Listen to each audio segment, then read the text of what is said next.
ನಮಸ್ಕಾರ ವೀಕ್ಷಕರೇ, welcome back to my channel super healthy corner. ನಾನಿವತ್ತು ನಿಮ್ಮ ಮುಂದೆ ಬಂದಿದ್ದೇನೆ ಒಂದು ಸ್ಪೆಷಲ್ ರೆಸಿಪಿ, ಅದೇ ಅಪ್ಪಮ್ ರೆಸಿಪಿಯೊಂದಿಗೆ. ಈ ಅಪ್ಪಮ್ ರೆಸಿಪಿಯನ್ನು ನಾನು ಯಾವ ರೀತಿಯಲ್ಲಿ ಈಸ್ಟ್ ಬಳಸದೆ ಮಾಡ್ತೇನಂತ ನಿಮಗೆ ತೋರಿಸ್ಕೊಡ್ತೇನೆ. ಅಪ್ಪಮ್ ತಿನ್ನಲಿಕ್ಕೆ ತುಂಬ ಜನರಿಗೆ ಇಷ್ಟ ಇರುತ್ತೆ, ಆದರೆ ಈಸ್ಟ್ ಬಳಸಿದ್ದನ್ನು ತಿನ್ನಲಿಕ್ಕೆ ಇಷ್ಟ ಇರಲ್ಲ. ಆ ಹಿಟ್ಟನ್ನು ಯಾವ ರೀತಿ ಅದು ಉಬ್ಬಿ ಬರ್ತದೆ, ಅದನ್ನು ಯಾವ ರೀತಿ ನಾವು ಅಪ್ಪಮನ್ನು ತಯಾರಿಸ್ಬೋದು, ಇದನ್ನು ನಾನು ನಿಮಗೆ ಹೇಳಿಕೊಡ್ತೇನೆ. ವಿಡಿಯೋನ ಪೂರ್ತಿಯಾಗಿ ನೋಡಿ. ಮಧ್ಯದಲ್ಲಿ ನಾನು ಆ ಹಿಟ್ಟು ಉಬ್ಬಿ ಬರಲಿಕ್ಕೆ ಯಾವ ರೀತಿಯ ಟಿಪ್ಸ್ ಬೇಕೋ ಅದನ್ನು ಕೂಡ ನಿಮ್ಮ ಜೊತೆ ಶೇರ್ ಮಾಡ್ಕೊಳ್ತೇನೆ. ಹಾಗೆ ನನ್ನ ರೆಸಿಪೀಸ್ ನಿಮಗೆ ಇಷ್ಟ ಆದರೆ ದಯವಿಟ್ಟು ನನ್ನ ಚಾನೆಲ್ನ ಸಬ್ಸ್ಕ್ರೈಬ್ ಮಾಡಿ ಮತ್ತು ಸಪೋರ್ಟ್ ಮಾಡಿ.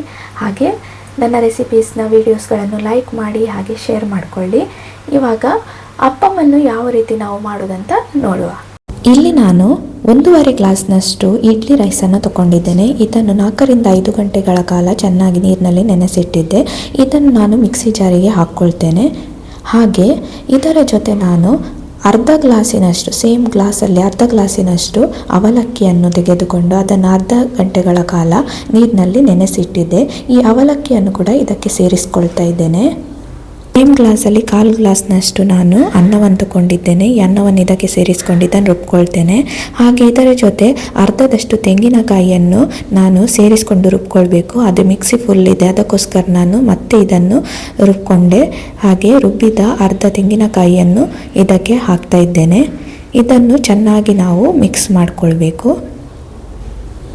ಇದನ್ನು ಚೆನ್ನಾಗಿ ಮಿಕ್ಸ್ ಮಾಡಿಕೊಂಡು ಇದಕ್ಕೆ ನಾನಿವಾಗ ರುಚಿಗೆ ತಕ್ಕಷ್ಟು ಉಪ್ಪನ್ನು ಸೇರಿಸ್ಕೊಳ್ತೇನೆ. ಇಲ್ಲಿ ನಾನು ಈಸ್ಟ್ ಬಳಸ್ತಾ ಇಲ್ಲ, ಕೆಲವರಿಗೆ ಈಸ್ಟ್ ಬಳಸಿದರೆ ಆಗೋದಿಲ್ಲ, ಅದಕ್ಕೋಸ್ಕರ ನಮ್ಮ ಮನೆಯಲ್ಲೂ ಈಸ್ಟ್ ಬಳಸಿದರೆ ಆಗೋದಿಲ್ಲ, ಅದಕ್ಕೋಸ್ಕರ ನಾನು ಈಸ್ಟನ್ನು ಬಳಸ್ತಾ ಇಲ್ಲ. ಇಲ್ಲಿ ಉಪ್ಪನ್ನು ಸೇರಿಸ್ಕೊಂಡೆ.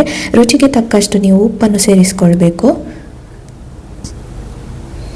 ಹಾಗೆ ನಾನು ಇಲ್ಲಿ 3 ಟೇಬಲ್ ಸ್ಪೂನ್ನಷ್ಟು ಸಕ್ಕರೆಯನ್ನು ಹಾಕ್ತಾ ಇದ್ದೇನೆ. ಈ ಸಕ್ಕರೆಯನ್ನು ನಾನು ಇಲ್ಲಿ ಹಾಕ್ತಿದ್ದೇನೆ ಯಾಕಂದರೆ ಈಸ್ಟ್ ಬಳಸ್ತಾ ಇಲ್ಲ, ಫರ್ಮೆಂಟೇಷನ್ಗೆ ನಮಗೆ ಸಕ್ಕರೆ ಹೆಲ್ಪ್ ಮಾಡ್ತದೆ. ಇಲ್ಲಿ ನೋಡಿ, ನಾನು ಇದನ್ನು ಇಡೀ ರಾತ್ರಿ ಉಬ್ಬಿ ಬರಲಿಕ್ಕೆ ಬಿಟ್ಟಿದ್ದೆ. ಈಗ ಫರ್ಮೆಂಟೇಷನ್ ಆಗಿದೆ. ಇದು ಒಂದು 8 ಗಂಟೆಗಳ ಕಾಲ ನಾನು ಇದನ್ನು ಉಬ್ಬಿ ಬರಲಿಕ್ಕೆ ಬಿಟ್ಟಿದ್ದೇನೆ. ಇಲ್ಲಿ ನೋಡಿ, ನಾನ್ ಸ್ಟಿಕ್ ಪ್ಯಾನ್ ಈ ರೀತಿಯಲ್ಲಿರುತ್ತೆ ಅಪ್ಪಮ್ಗೆ. ಇದರಲ್ಲಿ ನಾನೀಗ ಅಪ್ಪಮ್ ಮಾಡ್ತಾ ಇದ್ದೇನೆ. ಈ ರೀತಿ ಹರಡಬೇಕು ಹಿಟ್ಟನ್ನು. ಎಣ್ಣೆ ಬಳಸಬೇಡಿ, ಎಣ್ಣೆ ಬಳಸಿದರೆ ನಿಮಗೆ ಹಿಟ್ಟು ಹರಡಲಿಕ್ಕೆ ಆಗೋದಿಲ್ಲ. ಹಾಗೆ ಕಡಿಮೆ ಉರಿಯಲ್ಲಿ ಇದನ್ನು ಬೇಯಿಸಿ, ಯಾಕಂದರೆ ಮಧ್ಯದಲ್ಲಿ ಹಿಟ್ಟು ಜಾಸ್ತಿ ಇರೋದ್ರಿಂದ ನೀವು ಉರಿ ಜಾಸ್ತಿ ಇಟ್ಟರೆ ಸೈಡಲ್ಲಿ ಅದು ಜಾಸ್ತಿ ಫ್ರೈ ಆಗ್ತದೆ, ಮಧ್ಯದಲ್ಲಿ ಹಾಗೆ ಉಳ್ಕೊಳ್ತದೆ, ಅದಕ್ಕೋಸ್ಕರ. ಹಾಗೆ ಹಿಟ್ಟು ಫರ್ಮೆಂಟ್ ಆಗಲಿಕ್ಕೆ ನಿಮಗೊಂದು ಟಿಪ್ಸ್ ಏನಂದರೆ, ಅದನ್ನು ವಾರ್ಮ್ ವೆದರಲ್ಲಿ, ಅಂದರೆ ನಿಮಗೆ ಬಿಸಿ ಇರುವ ಜಾಗದಲ್ಲಿ ಇಡಬೇಕು. ನಿಮಗೆ ಚಳಿಗಾಲದಲ್ಲಿ ಎಲ್ಲ ನೀವು ಹಿಟ್ಟು ಫರ್ಮೆಂಟ್ ಆಗಲಿಕ್ಕೆ ಇಡುವಾಗ ಆ ಪಾತ್ರೆಯನ್ನು ಮುಚ್ಚಿ ಅದರ ಮೇಲೆ ಒಂದು ಪಾತ್ರೆಯಲ್ಲಿ ಬಿಸಿ ನೀರನ್ನು ಇಡಿ, ಆವಾಗ ಬೇಗನೆ ಫರ್ಮೆಂಟ್ ಆಗುತ್ತೆ. ಹಾಗೆ AC ಇರುವವರು, AC ಯೂಸ್ ಮಾಡುವವರು ಕೂಡ ಅದೇ ರೀತಿ ಮಾಡ್ಕೊಳ್ಬೋದು, ಯಾಕಂದರೆ ಕೋಲ್ಡ್ ವೆದರಲ್ಲಿ ಹಿಟ್ಟು ಫರ್ಮೆಂಟ್ ಆಗೋದಿಲ್ಲ.